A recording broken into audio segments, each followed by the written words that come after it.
एक गरीब किसान की दुख भरी कहानी। एक बड़ा ही धनवान आदमी एक गांव में रहता था, जैसे कि ज्यादातर पैसे वालों का होता है। इस धनवान सेठ को भी अपने पैसों का घमंड था। वह जिस गांव में रहता था वहां पर ज्यादातर लोग किसान थे। इन सभी किसानों के पास जितनी जमीन थी उससे कई गुना ज्यादा जमीन इस सेठ के पास थी। कई गरीब किसान तो इसके लिए इनके खेतों में काम भी करते थे। इसी गांव में मोहन नाम का एक बड़ा ही मेहनती और सच्चा किसान रहता था। मोहन का परिवार थोड़ा बड़ा था। उसके परिवार में उसकी बूढ़ी माँ, बाप, पत्नी और 3 बच्चे थे जो अभी काफी छोटे थे। मोहन के पास ज्यादा जमीन नहीं थी, लेकिन जितनी भी थी उसमें वह बड़ी मेहनत करता और अपने परिवार का पेट पालने लायक अनाज उगा लेता था। बाकी के किसान भी यह देखकर हैरान रह जाते कि कोई कैसे इतनी सी जमीन में इतना ज्यादा फसल उगा सकता है। एक वर्ष उस गांव में काफी ज्यादा बारिश हुई, जिसके चलते कई किसानों की फसल बर्बाद हो गई, जिसमें से एक मोहन भी था। अब मोहन धर्म संकट में पड़ गया, क्योंकि उसके परिवार में उसके अलावा कोई और कमाने वाला था नहीं और अपने परिवार को भूखा मरते हुए वो देख नहीं सकता था। वह जानता था कि इस गांव में अगर कोई उसकी मदद कर सकता है तो वह वही घमंडी सेठ है, जिसने गांव के अन्य गरीब किसानों को या तो कर्ज दिया है या तो अपने यहाँ काम पर रखा हुआ है। हाथ पर हाथ धरे बैठे रहने के बजाय उसने इस सेठ के पास जाने का फैसला किया और एक दिन उसके पास पहुँच गया।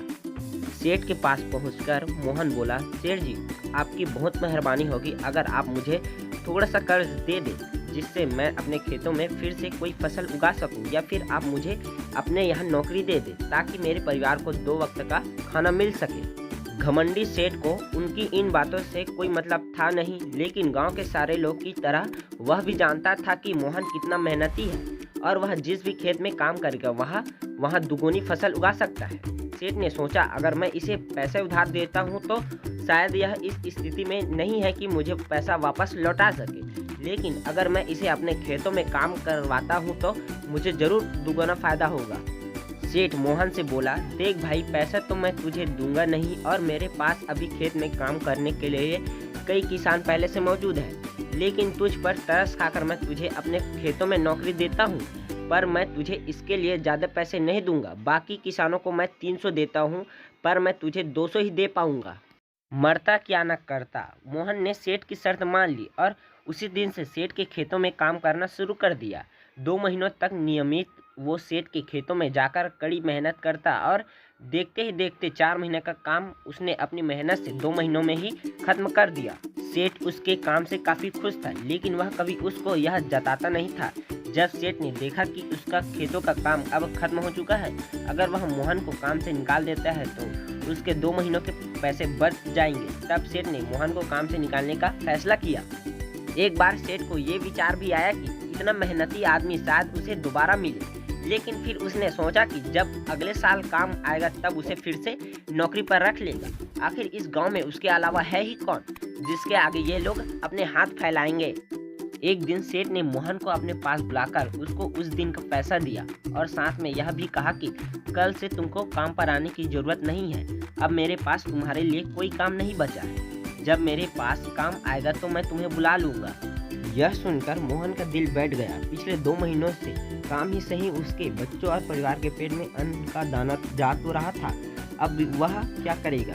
यही सोचकर उसकी आंखों से आंसू निकल आए। मोहन ने सेठ के पैर पकड़ लिए और गिड़गिड़ाने लगा, सेठ जी, मुझे इस काम की बहुत ज़रूरत है, मुझे मत निकालिए।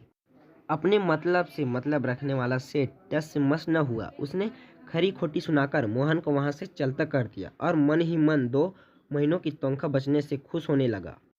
अगले दिन जब सेठ सवेरे उठा और अपने आंगन में आया तो उसने देखा कि मोहन उसके आंगन में बैठा है। सेठ ने उसको पास बुलाकर पूछा कि क्या हुआ, तुम क्यों यहाँ पर बैठे हो। मोहन बोला, सेठ जी, मुझे वापस काम पर रख लीजिए। आप जानते हैं मेरी आर्थिक परिस्थिति कैसी है, थोड़ी दया कीजिए। लेकिन सेठ ने उसकी एक ना सुनी और फिर एक बार उसे बुरा भला कहकर वहाँ से जाने के लिए कहा। बेचारा मोहन अपना सिर नीचे झुका के वहाँ से चला गया। अगले दिन फिर यही घटना दोहराई गई। मोहन फिर सेठ के आंगन में बैठा था। सेठ ने फिर उसको वहाँ से जाने के लिए कहा। यही घटना अगले कई दिनों तक चलती रही। अब तो मोहन सेठ के हकालने पर भी वहाँ से नहीं जाता था और वहीं पर बैठा रहता था। एक बार सेठ ने उससे पूछ लिया, तुम कैसे आदमी हो, मैं तुम्हारा इतना अपमान करता हूँ लेकिन तुम्हें कोई फर्क नहीं पड़ता। तब मोहन ने सेठ से कहा, बुरा तो बहुत लगता है सेठ जी, लेकिन जब घर जाता हूँ और भूख से बिलखते अपने माँ बाप और बच्चों को देखता हूँ तब यह अपमान मुझे कुछ भी नहीं लगता। इतना सब कुछ होने के बाद भी सेठ का दिल जैसे पत्थर का बना हुआ था। उसने मोहन को अभी तक काम पर नहीं रखा और न ही उसका ऐसा करने को कोई इरादा था। एक दिन सेठ ने सोचा कि कुछ दिनों के लिए किसी और गांव चला जाता हूँ ताकि मोहन से पीछा छुड़ा सकूं। अगले दिन मोहन के आने से पहले ही सेठ अपने परिवार को लेकर अपने किसी संबंधी के यहाँ चला गया और वहाँ पर 10 दिनों तक रहने के बाद फिर अपने गांव अपने घर वापस लौटा। घर लौटते ही सेठ ने आसपास हर जगह नज़र दौड़ाई तो पाया कि वहाँ पर अब मोहन नहीं था। सेठ ने सोचा, मेरी तरकीब काम कर गई, लगता है मोहन से अब पीछा छूट गया है।